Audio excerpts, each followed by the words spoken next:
Assalamualaikum warahmatullahi wabarakatuh. Alhamdulillah, syukurillah, wa ni'matillah, la haula wa la quwwata illa billah, ma ba'du. Saya Muslimin, dosen Fakultas Tarbiyah Program Pendidikan Agama Islam.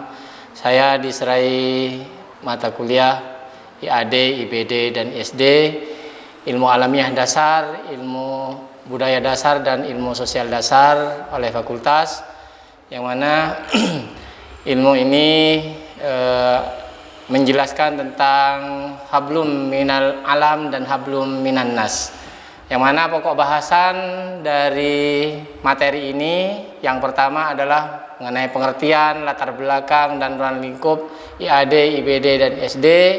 Yang kedua, proses perkembangan pola pikir manusia. Yang ketiga, proses terbentuknya alam semesta dan penghuninya. Materi yang keempat, perkembangan ilmu biologi, fisika, kimia menurut pengetahuan barat dan modern. Yang kelima, peranan ilmu pengetahuan dan teknologi dalam kehidupan manusia. Materi yang keenam, peran Kiai Haji Raden Syamsul Arifin dalam mengemban amar ma'ruf nahi mungkar. Ketujuh, peran Kiai Haji Raden As'ad Syamsul Arifin dalam mengemban amar ma'ruf nahi mungkar. Kedelapan, peran Kiai Haji Raden Ahmad Fawid As'ad dalam mengemban amar ma'ruf nahi mungkar. Yang kesembilan, konsep IBD dalam kesusastraan, seni, dan keindahan. Yang kesepuluh, pandangan hidup, tanggung jawab, dan harapan manusia. Pertemuan ke-11, individu, keluarga, dan masyarakat. Ke-12, pemuda dan remaja dalam permasalahan generasi nasional. Pertemuan ke-13, konsep tentang kebudayaan dan masyarakat. Pertemuan ke-14, pelapisan sosial, persamaan derajat, diskriminasi, dan pemerataan. Di sini materi MK, IAD, IBD, dan ISD ini 16 tatap muka, yang mana 14 tatap muka di sini pembelajaran, satu tatap mukanya ujian tengah semester, dan terakhir ujian akhir semester, sehingga tatap muka IAD, IBD, dan SD ini selama 16 tatap muka dengan SKS 2 SKS. Itulah 14 materi yang akan kita diskusikan bersama, dan untuk pembelajaran yang akan kita tampilkan pada video kali ini yaitu dengan MK proses perkembangan pola pikir manusia. Assalamualaikum warahmatullahi wabarakatuh.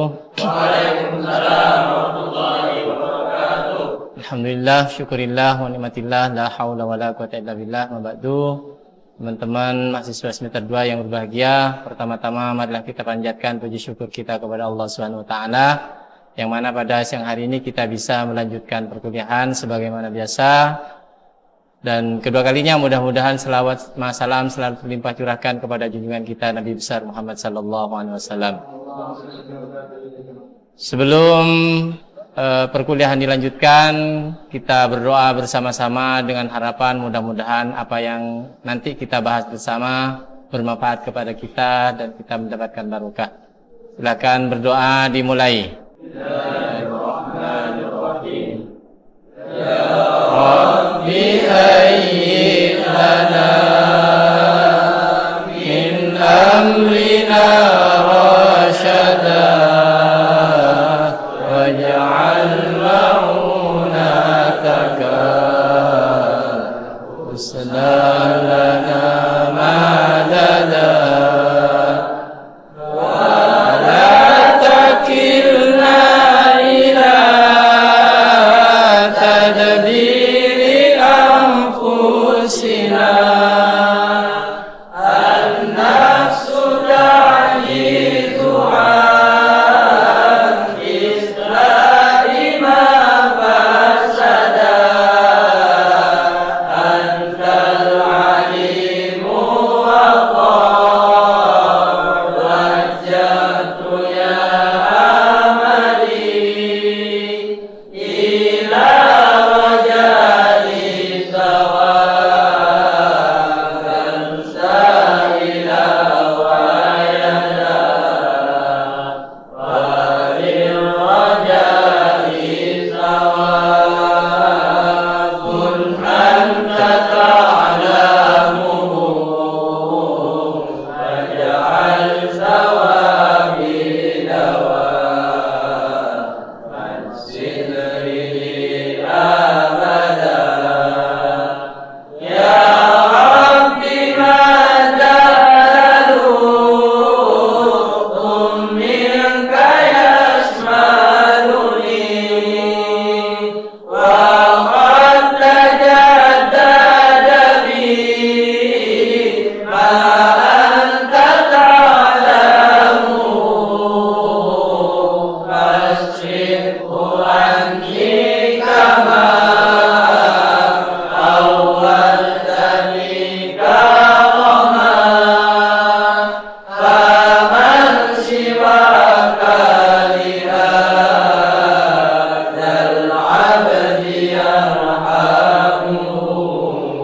teman-teman mahasiswa yang berbahagia, pada kesempatan kali ini pokok bahasan yang akan kita bahas adalah proses perkembangan pola pikir manusia, yang mana capaian akhir yang diinginkan dari pokok bahasan ini adalah bagaimana mahasiswa mampu memahami dan menganalisis tentang manusia dan perkembangan pemikirannya. Untuk selanjutnya kami persilahkan kepada kelompok 1 untuk memaparkan makalahnya dan nanti dilanjutkan dengan proses tanya jawab. Dipersilahkan. Assalamualaikum warahmatullahi wabarakatuh. Waalaikumsalam warahmatullahi wabarakatuh. Hamdan wa syukranillah, salatan wa salaman ala rasulillah, wa la hawla wa la quwata illa billahil aliyyil azim, amma ba'du. Yang kami hormati Bapak dosen pengampu, Bapak Muslimin Magister Pendidikan Islam. Yang kami hormati teman-teman Prodi PAI semester 2, seluruhnya hafizakumullah jami'an. Amin. Alhamdulillahirabbil alamin, puji syukur kehadirat Allah Subhanahu wa taala yang telah memberikan kita nikmat sehat sehingga kita semua bisa berkumpul, bisa masuk kuliah dengan keadaan sehat wal afiah. Kedua kalinya salawat wassalam semoga tetap tercurahkan kepada junjungan kita Nabi besar Muhammad sallallahu alaihi wasallam. Materi pada siang hari ini adalah proses perkembangan pola pikir manusia yang akan disampaikan oleh presentator kita pada kali ini kepada kawan Muhammad Sayyidi Abdillah. Dipersilahkan. Assalamualaikum warahmatullahi wabarakatuh. Waalaikumsalam warahmatullahi wabarakatuh. Alhamdulillahirabbil alamin, wassalatu wassalamu ala asyrofil anbiya'i wal mursalin sayyidina Muhammadin wa ala alihi wa sahbihi ajma'in, amma ba'du. Yang sama-sama kita hormati dosen pengampu kita, Bapak Muslimin Magister Pendidikan Islam, dan juga seluruh teman-temanku, sahabat mahasiswa semester 2, semuanya fidakumullahu jami'an. Amin. Baik, langsung saja. Pada kali ini kami kelompok 1 mendapatkan tugas bagian untuk mempresentasikan makalah kami yang berjudul Proses Perkembangan Pola Pikir Manusia. Teman-teman yang kami hormati, langsung saja tentang proses perkembangan pola pikir manusia. Teman-teman memahami tentang proses perkembangan pola pikir manusia. Kiranya ada beberapa aspek yang dapat mempengaruhi terhadap pola pikir manusia. Yang pertama adalah rasa ingin tahu. Yang kedua ada juga mitos. Yang ketiga ada mitos pro dan kontra. Yang keempat ada sikap ilmiah, metode ilmiah, dan langkah operasional metode ilmiah. Yang pertama adalah aspek rasa ingin tahu. Rasa ingin tahu merupakan keinginan untuk menyelidiki dan mencari pemahaman terhadap rahasia alam.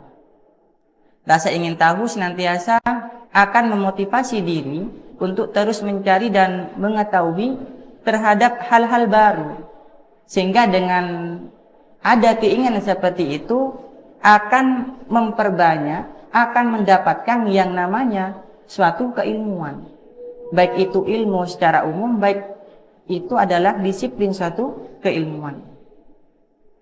Rasa ingin tahu yaitu sikap dan tindakan yang selalu berupaya untuk mengetahui lebih mendalam dan meluas dari apa yang telah dipelajarinya, dilihat dan didengar. Nah, itu salah satu contoh-contoh yang bisa kita ambil sebagai proses perkembangan pola pikir manusia yang didapat dari keinginannya sebagai rasa ingin tahu. Berbeda dengan hewan. Kalau hewan itu sekedar insting, mungkin ya sekedar makan, minum, intinya untuk perkembangan diri sendiri. Mungkin nanti beranak, berkembang biak, itu kalau hewan. Kemudian teman-teman, yang kedua adalah mitos. Mitos itu apa? Mitos adalah cerita suatu bangsa ataupun masyarakat tentang dewa ataupun para pahlawan zaman dahulu yang mengandung penafsiran tentang asal-usul alam semesta, asal-usul manusia, serta juga mengandung arti mendalam yang diungkapkan dengan cara yang gaib, mitos. Artinya tidak tampak secara pengetahuan, masih perlu dicari kebenarannya.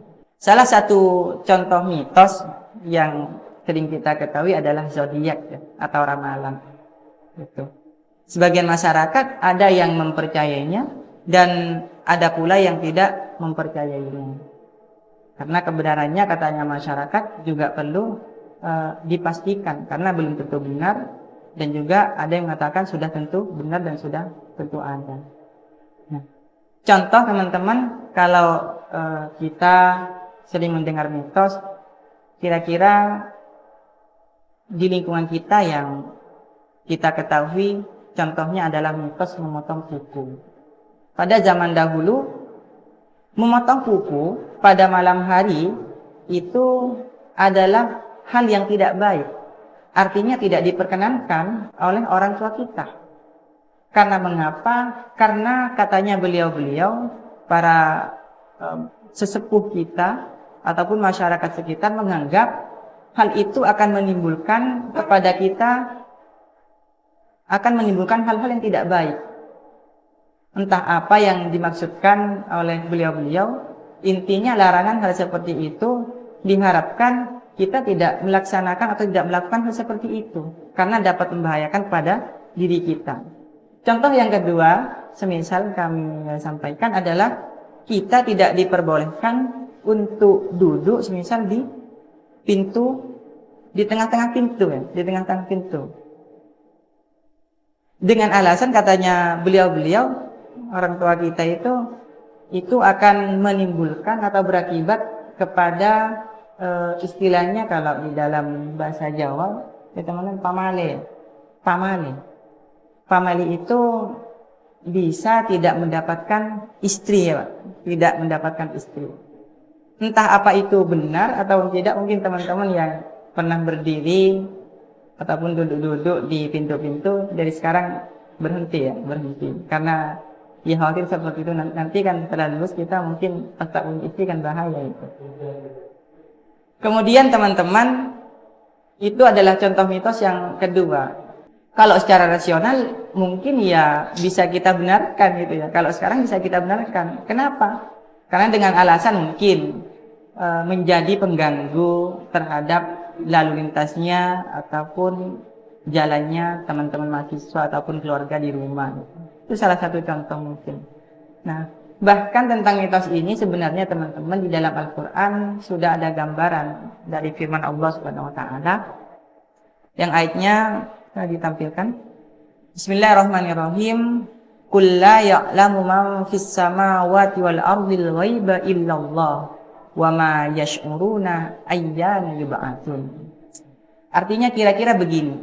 Katakanlah wahai Nabi Muhammad, tidak ada sesuatu pun di langit dan di bumi yang mengetahui perkara yang gaib kecuali Allah. Dan mereka tidak mengetahui kapan mereka akan dibangkitkan. Ini sebenarnya bisa direlasikan berkenaan dengan mitos, teman-teman. Nah, selanjutnya tentang mitos ada yang pro dan juga ada yang kontra. Yang pro maksudnya seperti apa? Yang pro artinya teman-teman, sebagian orang itu mempercayai dan membenarkan terhadap adanya mitos. Sementara yang kontra adalah orang-orang atau masyarakat yang tidak mempercayai, bahkan bisa menyalahkan terhadap adanya mitos. Artinya ia tidak percaya karena mitos dianggap tidak benar adanya, tidak tentu adanya. Tuh, tentang mitos pro dan kontra. Ini ada penjelasannya. Mitos pro biasanya digunakan untuk sebagian kelompok atau masyarakat yang percaya adanya zodiak atau ramalan. Itu benar, apakah akurat dan nyata. Sementara pendapat yang kontra digunakan untuk menentang. Nah, bahkan ada yang menentang teman-teman dengan sebuah pendapat yang mengatakan bahwa mitos itu adalah benar. Jadi kontradiktif gitu. Mitos kontra ini tidak mempercayai bahwa sebuah ramalan itu hanyalah cerita zaman dahulu yang tidak sesuai dengan kenyataan dan tidak logis secara ilmiah. Jadi beberapa orang masih mempercayai zodiak dan menggunakan ramalan astrologi untuk menentukan nasib dan masa depan. Mereka berpendapat bahwa ramalan astrologi dapat memberikan makna pada peristiwa acak dalam hidup dan dapat membantu dalam mengantisipasi hal-hal yang tidak diinginkan. Itu salah satunya. Kira-kira kita yang sekarang sudah semester 2, nanti ketika kuliah, kerjaan kita kira-kira apa, sekalipun yang jelas tujuan kita adalah menjadi seorang guru yang profesional tentunya. Selanjutnya teman-teman, sikap ilmiah, metode ilmiah dan langkah operasional metode ilmiah. Metode ilmiah merupakan proses keilmuan untuk memperoleh pengetahuan secara sistematis berdasarkan bukti yang fisik. Metode ilmiah akan menjelaskan berbagai macam gejala-gejala yang ada di alam dan akan menjawab berbagai macam pertanyaan yang timbul dari segala macam bentuk perubahan-perubahan yang terjadi. Nah, ini ada langkah-langkah bagaimana cara kita melaksanakan atau melakukan metode ilmiah. Langkah-langkah operasional metode ilmiah terdiri dari beberapa hal. Yang pertama adalah penemuan masalah. Kira-kira masalahnya apa? Atau mitosnya seperti apa? Yang kedua adalah penentuan kerangka masalah. Jadi kerangkanya juga harus dibuat. Perumusan kerangka masalah. Kemudian yang keempat pengajuan hipotesis. Yang kelima deduksi hipotesis. Yang keenam pengujian hipotesis ataupun yang kita kenal dengan eksperimen. Yang ketujuh adalah penarikan kesimpulannya. Itu tentang langkah-langkah cara kita melaksanakan metode ilmiah. Mungkin itu teman-teman secara khusus yang bisa kami sampaikan tentang proses perkembangan pola pikir manusia secara terperinci, sekalipun tidak begitu rinci. Namun harapannya teman-teman bisa memahami terhadap apa yang kami sampaikan. Selanjutnya mungkin kalau ada pertanyaan yang mungkin perlu kita diskusikan, monggo ditanyakan. Kami sepenuhnya kembalikan kepada moderator. Dan kalau ada pertanyaan yang tidak bisa kami jawab, kita diskusikan bersama dan mungkin terakhir akan diluruskan oleh Bapak dosen. Terima kasih kepada moderator. Kawan saya Tilap, kami persilahkan. Baiklah, terima kasih disampaikan kepada kawan Muhammad Saidi Abdillah atas penyampaian materinya. Selanjutnya kepada teman-teman yang ingin bertanya, saya buka satu pertanyaan. Dipersilahkan. Saya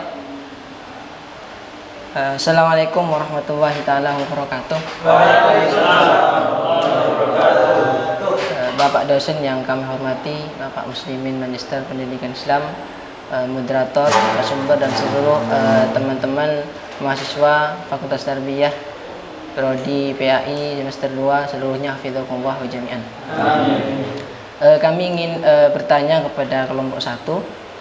Namun sebelum nanti ke substansi pertanyaannya, kami ingin memberikan akses pengantar terlebih dahulu berkenan dengan pertanyaan kami ini. Karena yang dipaparkan oleh narasumber tadi terkait dengan proses perkembangan pola pikir manusia, kami ingin memberikan akses terlebih dahulu berhubungan dengan pola pikir manusia, erat hubungannya dengan hal mendasar yang membuat manusia itu untuk mencari tahu hal yang ingin mereka lakukan. Apakah ini pertanyaannya sudah? Apakah rasa ingin tahu ini merupakan naluri manusia sebagai makhluk ciptaan Allah yang dianugerahkan akal dan pikiran, ataukah ada faktor lain yang mempengaruhi manusia sehingganya manusia tersebut mempunyai rasa ingin tahu untuk mencari sesuatu? Mungkin itu pertanyaannya untuk kelompok 1. Terima kasih. Wassalamualaikum warahmatullahi wabarakatuh. Waalaikumsalam warahmatullahi wabarakatuh. Terima kasih disampaikan kepada saudara Kamil atas pertanyaannya. Selanjutnya kami serahkan sepenuhnya kepada presentator untuk menjawab pertanyaan dari saudara Kamil. Bismillahirrahmanirrahim. Baik, langsung saja. Terima kasih atas pertanyaannya pada saudara Kamil.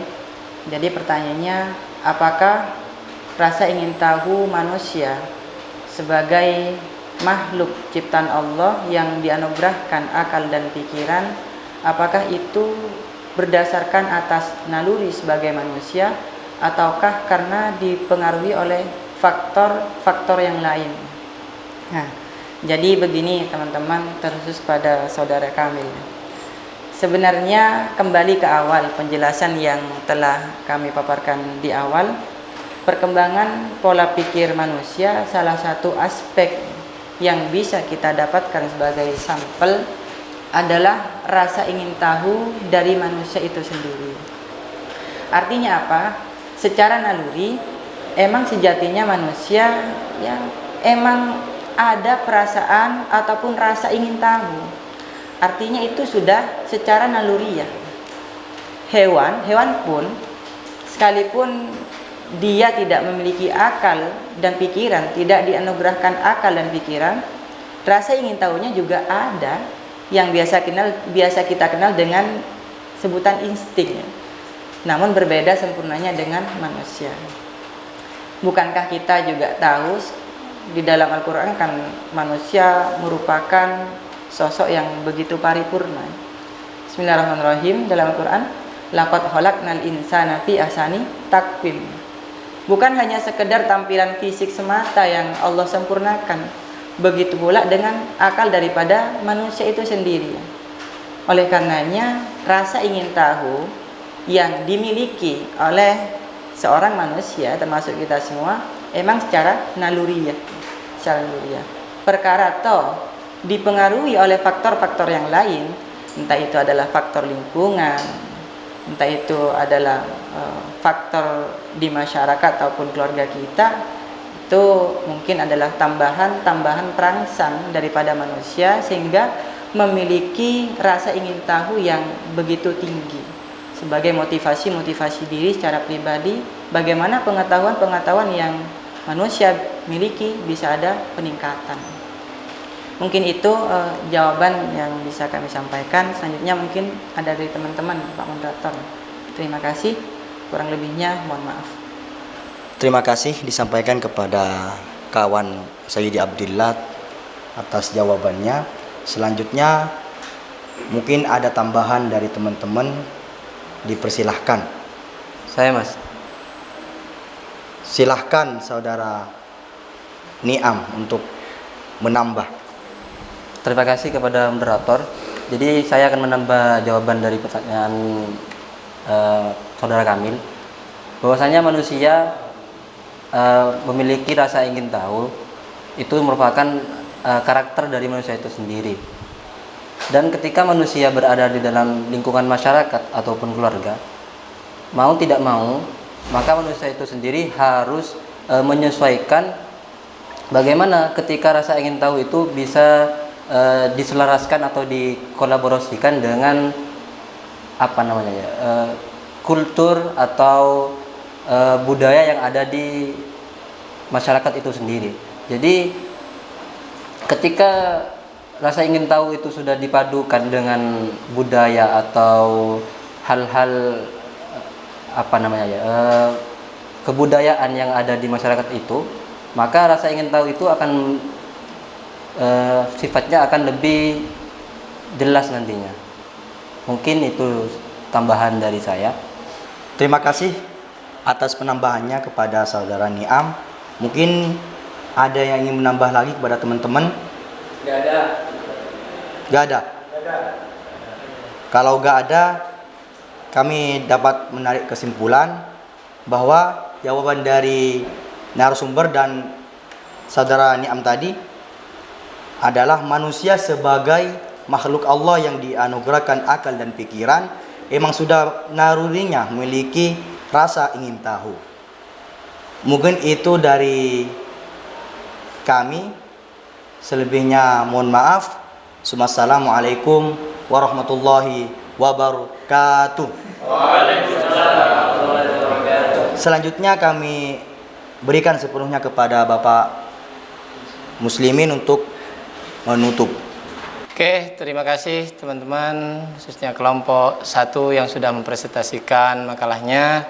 Di sini saya bisa menyimpulkan tentang proses perkembangan pola pikir manusia, yang mana dalam proses perkembangan pola pikir manusia itu ada rasa ingin tahu di sini, bahwa rasa ingin tahu antara manusia dengan makhluk yang lain itu berbeda.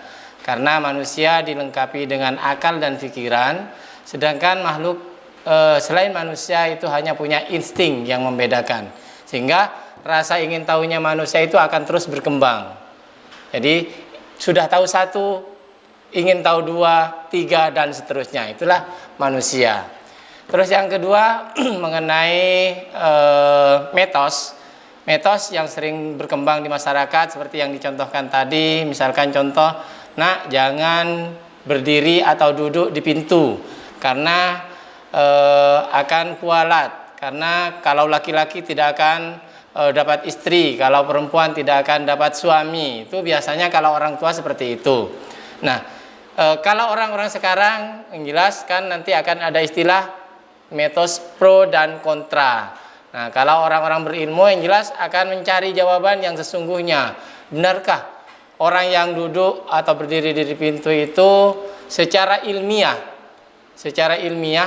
itu tidak dapat suami atau tidak dapat istri? Nah, itu.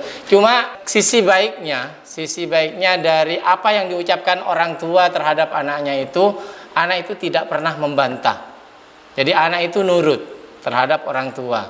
Karena di sana sudah jelas perkataan orang tua itu adalah merupakan doa, sehingga anak itu takut benar walaupun jawaban dari apa yang disampaikan oleh orang tua itu tidak sesuai dengan secara ilmiahnya, tidak sesuai. Karena kalau secara ilmiah sebenarnya anak yang berdiri di pintu atau duduk di pintu itu kan hanya menghalangi orang yang ingin keluar dan ke dalam atau lewat dari pintu itu. Mungkin itu tambahan dari saya. Mungkin ada yang lain yang mau nambah lagi? Tidak ada. Kalau tidak ada, mungkin cukup sampai di sini. Untuk selanjutnya materi yang akan kita bahas adalah proses terbentuknya alam semesta. Oke, kita tutup pertemuan pada siang hari ini dengan doa kafaratul majelis, dengan harapan mudah-mudahan apa yang sudah kita diskusikan bersama bermanfaat kepada kita. Bismillahirrahmanirrahim.